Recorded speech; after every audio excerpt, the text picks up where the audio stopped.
O final do primeiro capítulo do livro de Gênesis revela que tudo que Deus criou era muito bom. E viu Deus tudo quanto tinha feito, e eis que era muito bom. Se tudo que Deus criou era muito bom, então por qual motivo ele criou a árvore do conhecimento do bem e do mal? Ao que parece, o fruto dessa árvore tornava possível a manifestação do mal e um mundo perfeito. No vídeo de hoje, vamos refletir sobre o objetivo de Deus ao ter criado a árvore do conhecimento do bem e do mal, se o mal estava na essência dessa árvore e por que o Criador ordenou ao homem que não comesse de seu fruto.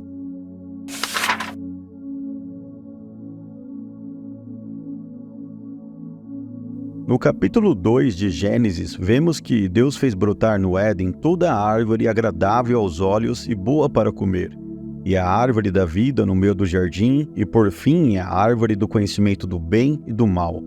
Em nenhum momento da narrativa diz que a árvore do conhecimento do bem e do mal não era boa. Antes, quando Eva foi tentada pela serpente, ela confirmou que a árvore também despertava a atenção dos olhos e era agradável para provar. Vendo a mulher que a árvore era boa para se comer, agradável aos olhos e a árvore desejável para dar entendimento, tomou-lhe do fruto e comeu, e deu também ao marido, e ele comeu. Desse modo, é possível chegar à conclusão que essa árvore era boa como todas as outras do jardim do Éden, e o seu fruto não trouxe o conhecimento do bem e do mal ao homem, pois Adão e Eva já tinham discernimento entre o certo e o errado. Deus os criou como seres racionais e providos de responsabilidade moral. Não eram como bebês inocentes.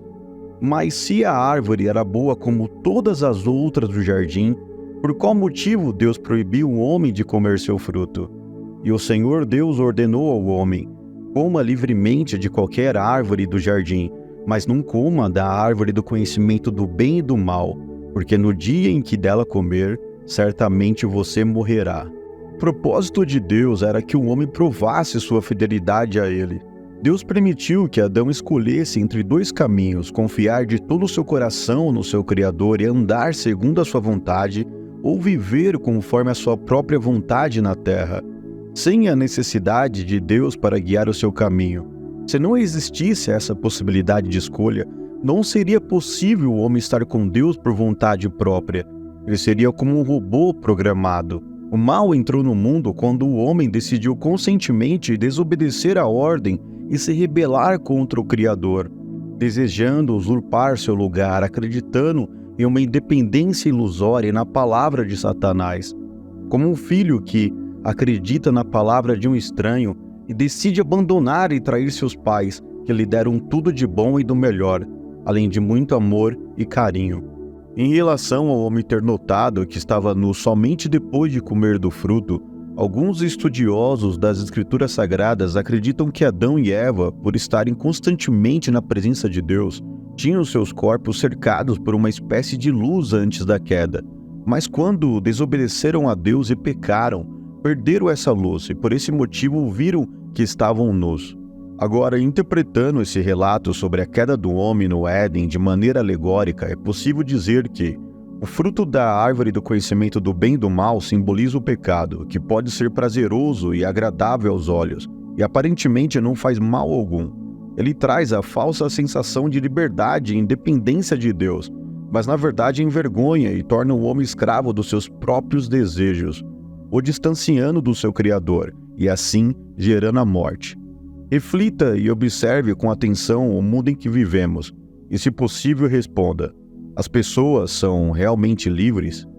Enfim, o principal fundamento da história do Éden é de que o pecado de Adão e Eva trouxe inimizade entre a humanidade e Deus, mas a morte de Jesus Cristo na cruz nos reconciliou com o Criador.